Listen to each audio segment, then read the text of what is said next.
છે ને મરઘા જેવું થાય. હા, મરઘીનું ટોળું હોય ને એમાંથી એકને પેલો પકડી અને મારીને ખાઈ જાય એટલે બીજી મરઘી ખૂણામાં જતી રહી કે હજી આપણો વારો આવ્યો નથી. એટલે કાશ્મીર વાળાનો આવી ગયો છે, આપણો વારો આવતાય વાર નહીં લાગે. કારણ કે એમની પાસે 3 જ વસ્તુ છે, કાં તો મરો, કાં તો મુસલમાન બનો, અને કાં તો મૂકીને વયા જાવ. આપણે જાહું ક્યાં? આપણો તો એક જ દેશ છે સનાતન હિન્દુનો, તો તૈયાર થવું પડે. તો અહીંયા ભાગવતમાં તો એ જ કીધું હતું કે કલિયુગે સંઘે શક્તિ મહાન. તો સંઘમાં હોવો જોઈએ. આપણે નાની નાની બાબતોમાં બીજાના વાંક કાઢીને આપણે એનાથી વેર ઉભા કરીએ છીએ, અલગ થાય છીએ. અમે નાના હતા ને ભણતા ને ત્યારે અમારા સાહેબ એમ કહેતા કે આ હાવણીઓ છે ને એને ભાંગી નાખો. આખો હાવણીઓ દે ભાંગે નહીં, ભાંગે નહીં, વળે ખરો પણ ભાંગે નહીં. પછી શું કે હારો એને છોડી નાખો, પછી એક ખડી ભાંગો. એટલે એને છોડી નાખીએ પછી ભાંગીએ. ત્યારે તો આપણે ઓલો ઝીંઝવામાંથી કરતા ને. અટાણે તો હાવણા હવે પ્લાસ્ટિકના ને એવા મળે છે, પણ પેલા તો ઝીંઝવામાંથી કરતા. તે એક એક કરીને ભાંગીએ ને એટલે અમે સાહેબને કહીએ આ હાજો હતો ભીંગવો હુકાર. એટલે સાહેબ કે તમને હું એ કહેવા માંગુ છું કે બધાય હળીઓ ભેગી હતી તો તમારી તાકાત નહોતી કે તમે એને ભાંગી શકો. તો કુટુંબને ભેગું રહેવું જોઈએ કે તો કોઈ એને તોડી શકે નહીં. આ અલગ અલગ થઈ જાઓ ને હળિયુંની જેમ તો એક એક કરીને ભાંગી જાઓ. એ વાત સાચી છે. આજે સમાજ આપણો ભાંગો કેમ, તૂટ્યો કેમ? કારણ કે નોખા પાડવા વાળા જાજા છે. એટલે કીધું ડિવાઈડ એન્ડ રૂલ. હા, નોખા પાડો ને રાજ કરો. અંગ્રેજો અહીંયા આજ કર્યું. ઓની હારે ઝઘડાવો, ઓની હારે ઝઘડાવો. એટલે નેહરુ એ પાછું લઈ લીધું અંગ્રેજોનું કે એકાબીજાને ઝઘડાવો, હિન્દુ મુસલમાનને ઝઘડાવો, પછી કોમને ઝઘડાવો, અને પછી ભાઈઓને ઝઘડાવો. એટલે કોઈ ભેગા રહે જ નહીં. એકનો લાભ લો ને એકને પાડો. આ મહત્વનું છે. ભગવાન એટલે જ એમ કહે છે કે સંઘે શક્તિ મહાન. અને એટલે જ કીધું કારણ કે પોતાના કર્તવ્યનો ત્યાગ કરવાની મનુષ્યમાં તામસ ભાવ આવી જાય, જેનાથી તેમની અધોગતિ થાય. અધોગચ્છન્તિ તામસાહા 14મો અધ્યાય ભગવત ગીતા 18મો શ્લોક. અધોગતિ આવે છે 14મા શ્લોક અધ્યાયની અંદર કીધું ભગવાન કે અધોગતિ આપણે નિર્માણ કરીએ છીએ. ક્યારે? ક્રોધમાં લીધેલો નિર્ણય ક્યારે હારો હોતો નથી. ના વાસના અતિ હોય ત્યારે નિર્ણય લેવો, ના અતિ ખુશીમાં નિર્ણય લેવો, ના અતિ ક્રોધમાં નિર્ણય લેવો. આ નિર્ણય માણસને નુકસાની કરે. ક્રોધમાં નિર્ણય લે અથવા લાગણીમાં નિર્ણય લે ને. ભીષ્મ પિતાએ લાગણીમાં નિર્ણય લીધો. ભીષ્મ પિતા જેવા ભીષ્મ પિતાએ ભૂલ કરી ગયા. ખરેખર આપણને એવું લાગે કે આ વિષ્ણુ સહસ્ત્ર નામની સ્તુતિ જે આપણે બોલીએ છીએ ને, શાંતાકારમ ભુજગશયનમ, એ ભગવાનની સ્તુતિ કરેલી છે ભીષ્મ પિતાએ. મહાન હતા છતાં એને ભૂલ કરી. કારણ કે એના બાપને એને વચન દીધું લાગણીમાં કે હું જીવીશ ત્યાં સુધી પરણીશ નહીં. ભીષ્મ પ્રતિજ્ઞા. પણ મારા દીકરાના ગાદીનું રક્ષણ કોણ કરે? અને ત્યારે એને કીધું તો હસ્તિનાપુરની ગાદી રહેશે ને ત્યાં સુધી એનું રખેવાળી હું કરી. કારણ કે એને તો ઈચ્છા મૃત્યુનું વરદાન હતું. અને ત્યારે બાણસૈયા ઉપર પડ્યા હતા ને ત્યારે ભગવાને એને કીધું કે તમે કરેલી પ્રતિજ્ઞા તમારી ભૂલ છે. તો કેમ મેં ખોટી પ્રતિજ્ઞા કરી? તો કે મેં એક શબ્દ વાપરવાનો. તો કે શું? તો કે હસ્તિનાપુરની ગાદી ઉપર જ્યાં સુધી આદર્શ રાજા રહેશે ત્યાં સુધી એને વફાદાર રહી.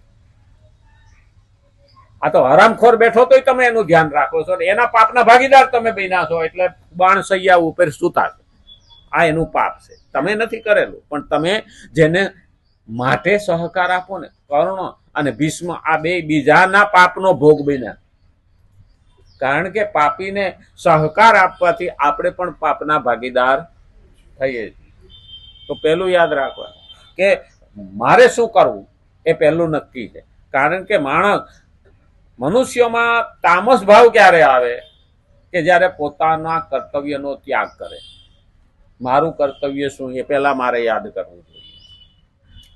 ભગવાન ત્રિલોકમાં આદર્શ પુરુષ છે. ભગવાન છે ત્રિલોકમાં, પાતાળ, પૃથ્વી અને આકાશ ત્રણેયમાં આદર્શ પુરુષ છે. આદર્શ આત્મા જ પરમાત્મા છે. આપણે તો 15મો અધ્યાય જ પુરુષોત્તમ યોગ કહીએ છીએ. પુરુષ એટલે આત્મા. અરે વારે વારે ખુલાસો કરું છું પણ કોઈ પાછું ભૂલી ન જાય. તો ભગવાન ત્રિલોકમાં આદર્શ આત્મા છે અને સઘળા પ્રાણીઓ તેમના જ માર્ગનું અનુસરણ કરે છે. ભગવાન આપણને રસ્તો બતાવવા આવે છે, ગાઈડ છે આપણા. ખરેખર આપણે કોઈ અજાણ્યા તીર્થ સ્થાનમાં જઈએ ને તો ત્યાંનો જાણીતો લઈએ ને એટલે આપણને એ બધું બતાવે કે આ સ્થળે આમ થયું તો આ સ્થળે આવું થયું, આને ગાઈડ કહેવાય ને. તો ભગવાન એમ કહે છે કે તારે મનુષ્ય જીવન તારે જીવવું જોઈએ. ઘણાને એવો પ્રશ્ન પણ થાય કે ભગવાન એક વખત જન્મ લઈ લીધો તો ફરી વખત જન્મ લેવાની શું જરૂર હતી? તો આવ્યા કેમ? આ પૃથ્વી જેવી રીતે છે એમ ધર્મ પણ ગતિવાન. ધર્મ પણ ગતિવાન. હવે ગતિવાન ની પાછળ શક્તિનો સ્ત્રોત ઓછો થઈ જાય ને એટલે ગતિ રોકાતી જાય. ઘણાને એવું લાગે એવું થોડુંક હોય. હા, હાથમાં આપણે લીધેલો દડો એને જોરથી ઘા કરીએ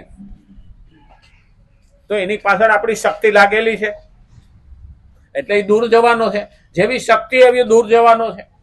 હવે દૂર જાય દડો પણ ધીમે ધીમે ધીમે ધીમે ધીમે ધીમો પડતો છે અને એક જગ્યાએ જઈને ઊભો રહી જાય. ત્યારે એને પાછળ શક્તિનો સ્ત્રોત બંધ થઈ ગયો કે હવે એની પાછળ શક્તિ રહી નથી.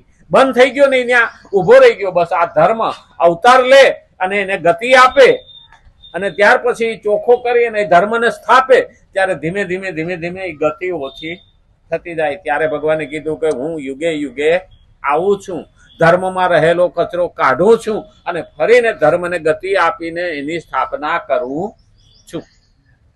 ખરેખર આપણે આ જ મહત્વનું છે કે આપણે જોયું ખરું. જેમ દડાની પાછળ શક્તિ વાપરી છે એમ ભગવાન અવતાર લઈને આવે છે ત્યારે સમાજને માટે એ પોતાની શક્તિથી એને આગળ પ્રગતિ કરે. પછી એને ભગવાન તો રસ્તો જ બતાવે. ભગવાન એમ ખુદ કહે છે કે હું કંઈ કરતો નથી, કરવાનું તારે છે પણ હું તને મહત્વ દેખાડું. આપણે નહીં કહેતા 1.25 લાખ મરેલા માણસોને દોડતા કરનારા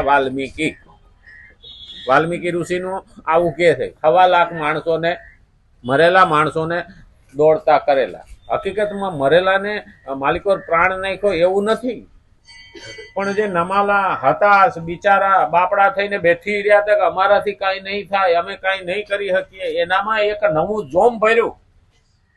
હિંમત આપી અને ઉઠ, ઊભો થા, તારાથી થઈ શકે છે. આવું વાલ્મીકીએ રામ જો કરી શકતા હોય તો તું કેમ ના કરી શકે? આમ કરીને પણ એને દરેક માણસને ઊભો કર્યો. એને કહેવાય મરેલા. આપણે નથી કહેતા કે હું મરેલા જેવો બેઠો છો. હકીકતમાં ડેડ બોડી નહીં, પણ આજે માણસ છે ને હતાશ થઈ ગયો છે, નિરાશ થઈ ગયો છે. આમ થશે તો આવું થશે તો આવી રીતે થશે તો મારાથી નહીં થાય તો ઓલો આમ કરશે. સતત માણસ આજે સ્ટ્રેસમાં રહે છે. આજે શું કહે છે? ટેન્શન.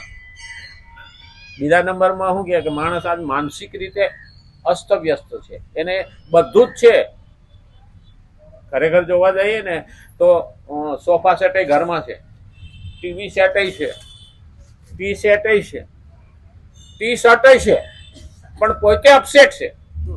તકલીફ નહીં છે કારણ કે બધું વસાયું પણ એનું માનસિક સ્થિતિ શાંત નથી. અને માનસિક જેની સ્થિતિ શાંત છે ને એને ઝૂંપડામાં પણ આનંદ આવે છે. બાકી 100 કરોડના બંગલામાં પણ એ સુખી રહી શકતા નથી. માણસ એવું કહે છે કે ઝૂંપડા વાળો હસતો હોય, ઘણી વખત બંગલા વાળો રોતો હોય. માણસની પાસે પૈસા વધે, પ્રતિષ્ઠા વધે, પાવર વધે કે સત્તા વધે, પણ બધું વધવા છતાં પણ માણસમાં શાંતિ આવતી નથી. ખરેખર જોવા જઈએ ને તો શાંતિ લાવવા માટે શું કરવું પડે? આમ તો 3 માટે જ આપણે આ બધો પ્રયત્ન તો 3 માટે જ કરીએ છીએ: સુખ, શાંતિ અને આનંદ. આ ત્રણ હાટું થઈને આખી જિંદગી મહેનત કરીએ છીએ કે મને સુખ આવે અને મારા છોકરા સુખી થાય. આપણે આ જ વાત કરીએ. તો સુખ કોને કહેવાય એ જ આપણને ખબર નથી. આપણે સગવડને સુખ માની બેઠા. આપણે જેટલી સગવડ ઊભી કરીએ છીએ ને એને આપણે સુખ માની બેઠા. હકીકતમાં એ સુખ નથી, એ તો દુઃખ દેનારું છે. ઘણાને એવું લાગે ના ના કે એવું દુઃખ દેનારું કોણ? જે સગવડ છે ને હકીકતમાં એ આપણા માટે અગવડ છે. આજે પરિસ્થિતિ કેવી આવે છે કે માણસ પેલા કલમ લઈને બિલ ફાડતો બિલ બુકમાં. આજે કોમ્પ્યુટરથી બિલ ફાડે, હિસાબ કિતાબ કોમ્પ્યુટરથી કરે, ભેજામાં રહ્યું નથી. હવે લાઇટ ન હોય તો મોલ વાળો બેઠો હોય ને તો લાઇટ ન હોય એટલે શું કરે? ભાઈ અટાણે કોમ્પ્યુટર હાલતું નથી, બિલ નહીં ફાટે, માલ નહીં વેચે. આપણે ક્યારે એવું હતું ખરું? રાતે 2 વાગે માલ જોતો હોય તો મળતું. કારણ માણસ જેટલી સગવડ વધારી એટલી અગવડમાં આવ્યો છે. આપણે 4 વ્હીલ લીધું કે આપણે માનીએ કે સગવડ છે, પણ રસ્તામાં બગડ્યું તો એ તો સગવડ હતી. પછી પેલા તો એક માણસ હેરાન થતો હતો, આ તો કે ગાડીમાં બેઠા એટલે બધા હેરાન થાય. સગવડ એટલી અગવડ છે. એટલે તો સોક્રેટિસ કહે છે કે મારા ઘરમાં આ માયલું કાંઈ નથી તોય હું સુખી છું. ઓછામાં ઓછી વસ્તુથી જે માણસ ઘર ચલાવે ને એ સુખી. આ ખરેખર